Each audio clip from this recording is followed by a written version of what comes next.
Imagine a city where death was organized, scheduled, and funded by the state.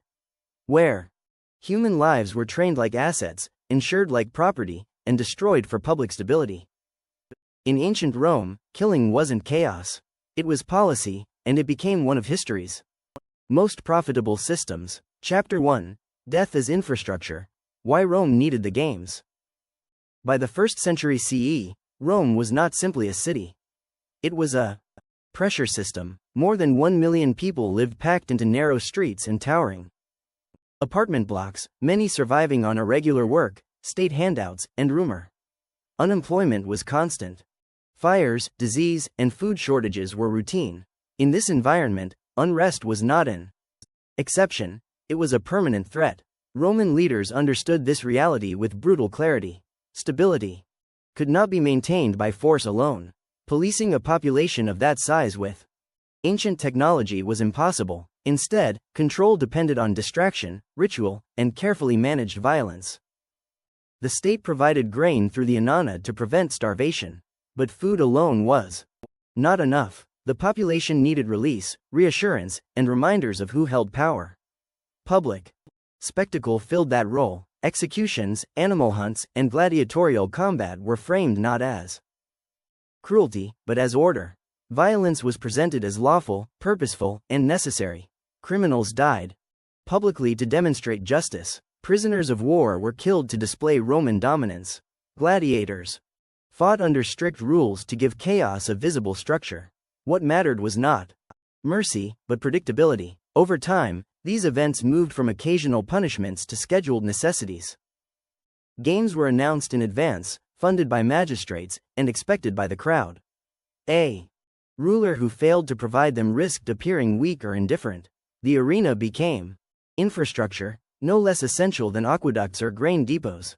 Rome did not stumble into this system, it engineered it. By transforming death into a public service, the state converted fear into loyalty and violence into stability. The question was no longer whether blood would be spilled, but whether enough would be spilled to keep the city quiet. Chapter 2: From funeral rites to profit machines. The earliest gladiatorial combats were not designed as entertainment. They emerged from aristocratic funeral rituals during the Roman Republic. Known as munera, these events were offerings to the dead, meant to honor elite families. By spilling blood in their name, the first recorded games took place in 264 BCE, when the sons of Junius Brutus staged combats at their father's funeral. At this stage, the audience was limited, the scale was small, and the purpose was symbolic rather than commercial. That meaning did not last. As Rome expanded through conquest, wealth and enslaved populations increased dramatically. Elite families began to compete with one another, using funerary games to demonstrate status, generosity, and political ambition. What had once been a private obligation became a public performance. Crowds gathered, expectations grew. Violence, once exceptional, became anticipated. By the 2nd century BCE, magistrates had begun sponsoring games. During elections and public festivals, the link between bloodshed and popularity was no longer subtle. Hosting larger, more frequent spectacles brought visibility and loyalty. Death was no longer only about honoring ancestors, it was about winning influence. This shift marked a critical transformation. The games detached from their ritual origins and entered the realm of public economics. Fighters were acquired in advance. Venues were expanded. Schedules were planned. What had been commemorative acts evolved into repeatable events with predictable outcomes. Rome did not abolish the language of tradition. It preserved it. Munera were still described as duties and gifts. But behind that language, killing had become systematic. Violence was no longer a moment. It was a mechanism, capable of being scaled, financed, and repeated. The funeral rite survived in name only. What replaced it was an industry in its early stages. Chapter 3: The gladiator industry, owning human capital. By the late Republic and early Empire, gladiators were no longer occasional participants in ceremonial combat. They were assets within a regulated industry. Roman law defined them not as entertainers, but as property. Most were enslaved prisoners of war, condemned criminals, or men stripped of legal status through punishment or debt. Upon entering a ludus, a gladiatorial training school, they lost autonomy over their bodies, movements, and futures. These schools were privately owned enterprises. The most famous, such as the Ludus Magnus in Rome, operated alongside smaller provincial facilities. Across the empire, their owners, known as lanistae, invested heavily in acquisition, training, housing, and maintenance. Gladiators were expensive to replace. A skilled fighter required months or years of preparation. And careless losses meant financial damage. Training was intensive and standardized. Fighters practiced with weighted wooden weapons to build strength and precision.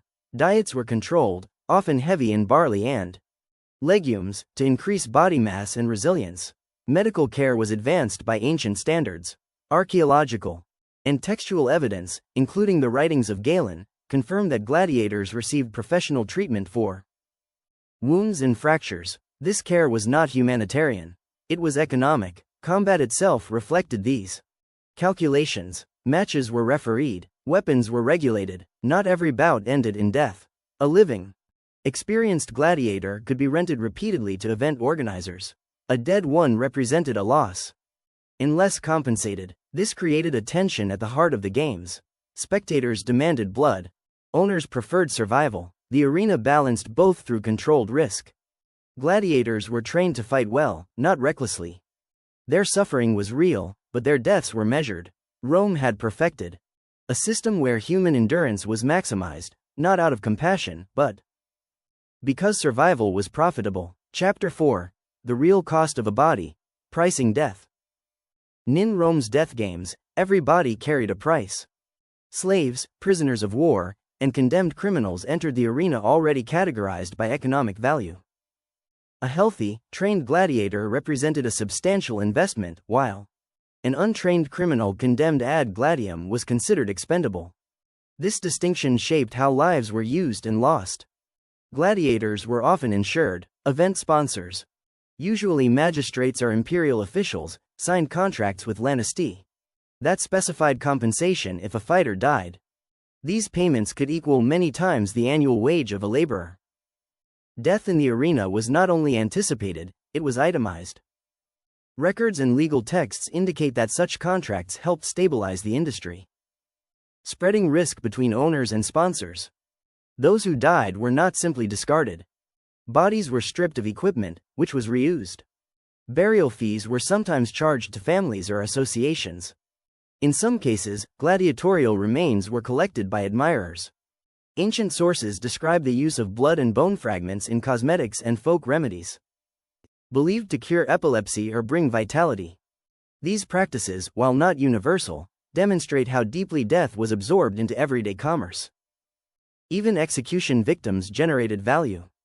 Criminals killed during public spectacles required no training and no compensation. They provided spectacle at minimal cost, making them economically efficient. This efficiency encouraged the blending of justice and entertainment. Rome wrapped this system in legal language. Contracts, fines, and compensations created the appearance of order. Yet beneath the bureaucracy lay a stark reality.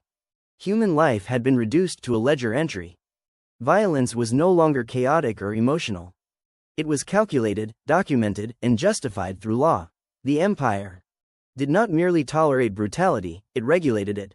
Chapter 5. The crowd was the product. Admission to Roman games was free. Tens of thousands could enter amphitheaters without paying a single coin. On the surface, this appeared to be generosity. In reality, it revealed where profit truly lay. The games were not designed to extract money from spectators. They were designed to shape them. Funding came from magistrates, wealthy elites, and emperors, who treated spectacle as political investment.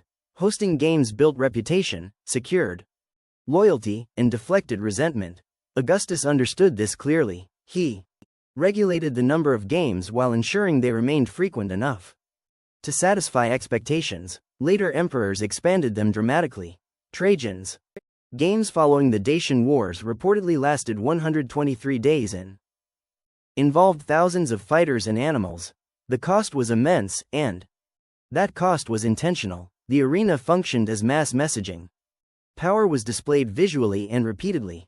Rome appeared generous, dominant, and unchallenged. The crowd, exposed to ritualized violence, learned what? To criminals, enemies, and the defeated. Fear and awe blended into acceptance. Emotion was carefully managed. Triumphs, executions, and combats followed structured programs designed to escalate intensity. Spectators were not passive. Their reactions, cheers, chants, gestures, became part of the system. Approval signaled loyalty. Silence or unrest signaled danger. In this equation, the audience itself became the commodity. Their attention, emotions, and obedience were the return on investment. Emperors did not fund games because they were cruel by nature. They funded them because the alternative, an idle, hungry, unoccupied population, was far more dangerous. The arena was not entertainment first. It was governance, conducted through blood. Chapter 6: Executions on Demand. When justice became content, public execution in Rome was not an emergency response to crime. It was a scheduled event. By the early empire, executions were integrated into the program of the games, often staged at midday. When the crowd's attention was steady and expectations were high, these deaths were not hidden. They were announced, prepared, and performed before tens of thousands of spectators. Those condemned included criminals convicted of murder or treason, rebellious slaves, deserters, and prisoners of war. Roman law allowed execution ad bastias, ad gladium, or ad crucem, depending on status and offense. These punishments were legal, public, and deliberately humiliating. The point was not rehabilitation. It was demonstration. Executions were often theatrical. Criminals were forced to reenact mythological scenes in which death was inevitable.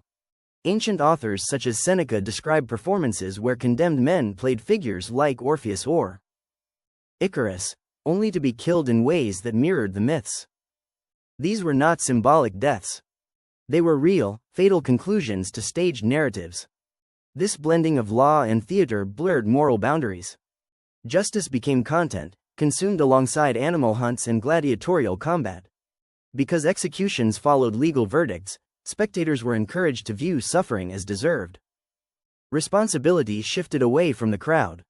The system had decided. Over time, repetition dulled reaction. Violence normalized. What once provoked discomfort became routine. The audience did not simply watch cruelty, it learned to accept it. Rome had succeeded in transforming punishment into entertainment, and in doing so, it taught an empire how to look at death without looking away. Chapter 7: Corruption, Contractors, and Imperial Branding. By the height of the Roman Empire, the games relied on a vast network of private contractors. Animals were captured in Africa and the Near East, transported across provinces, and delivered to amphitheaters at enormous cost. Gladiators were trained, rented, and insured through commercial agreements. Armorers, physicians, trainers, and engineers all profited from the system. Death was no longer a single act, it was a supply chain. Provincial governors played a central role. Hosting games in the provinces allowed them to display loyalty to Rome, while enhancing personal prestige. Funds meant for administration or defense were often diverted to spectacle. In some cases, governors exploited local populations to acquire animals, prisoners, and resources. Complaints of extortion appear in Roman legal records and senatorial debates, indicating that corruption was not incidental, it was structural. At the imperial level, spectacle became branding. Emperors used the games to define their public image. Titus opened the Colosseum in 80 CE with 100 days of games, presenting himself as a restorer after civil war. Commodus later entered the arena himself, reshaping spectacle into personal theater, and forcing the Senate to fund his appearances. The message was clear: the emperor was both provider and participant in Rome's violence. This system rewarded compliance. Contractors who delivered impressive spectacles advanced their careers. Officials who resisted risked marginalization.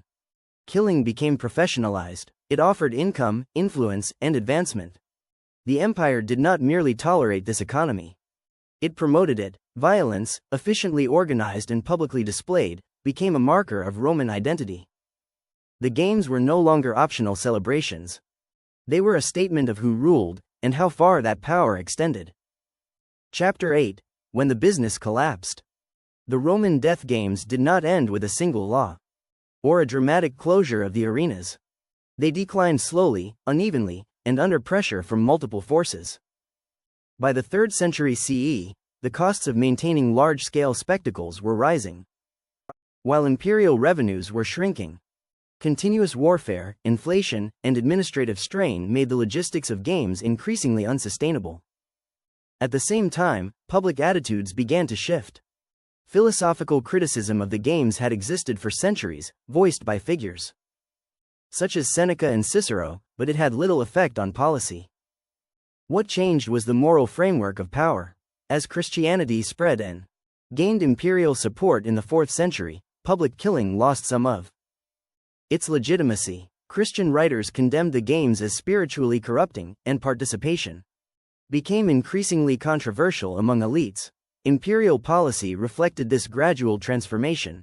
Constantine restricted certain forms of gladiatorial combat in the early 4th century, though enforcement was inconsistent. Later emperors reduced funding and frequency rather than issuing outright bans. The final recorded gladiatorial games in Rome occurred in the early 5th century, long after the Colosseum had ceased to dominate public life. When the arenas fell silent, Rome did not become less violent. Executions continued, war persisted, but the spectacle ended. The business model collapsed because it no longer delivered the same return. Death could no longer stabilize society the way it once had. Rome lost a tool of control, but it also lost a mirror. For centuries, the empire had watched itself rule through blood. When that reflection disappeared, so did a defining feature of Roman public life, leaving behind monuments that still stand, long after the crowds are gone. What Rome taught the world about power and death. Rome did not invent violence. What it perfected was scale, organization, and justification. The death games were not a cultural accident or a lapse in morality. They were a system, built deliberately, funded strategically, and maintained because they worked. For centuries, the empire converted human suffering into stability, loyalty, and obedience. The arenas remind us that cruelty does not require chaos. It can exist inside law, tradition, and public approval. When killing becomes normalized, regulated, and profitable, it no longer appears shocking. It appears necessary. The Colosseum still stands, not as a symbol of Roman glory, but as evidence of what a society can accept when fear and entertainment merge. Rome believed these games made it eternal. Instead, they revealed its limits. If you believe history is more than dates and monuments, if you believe it's about understanding how power truly works, then this channel exists for you.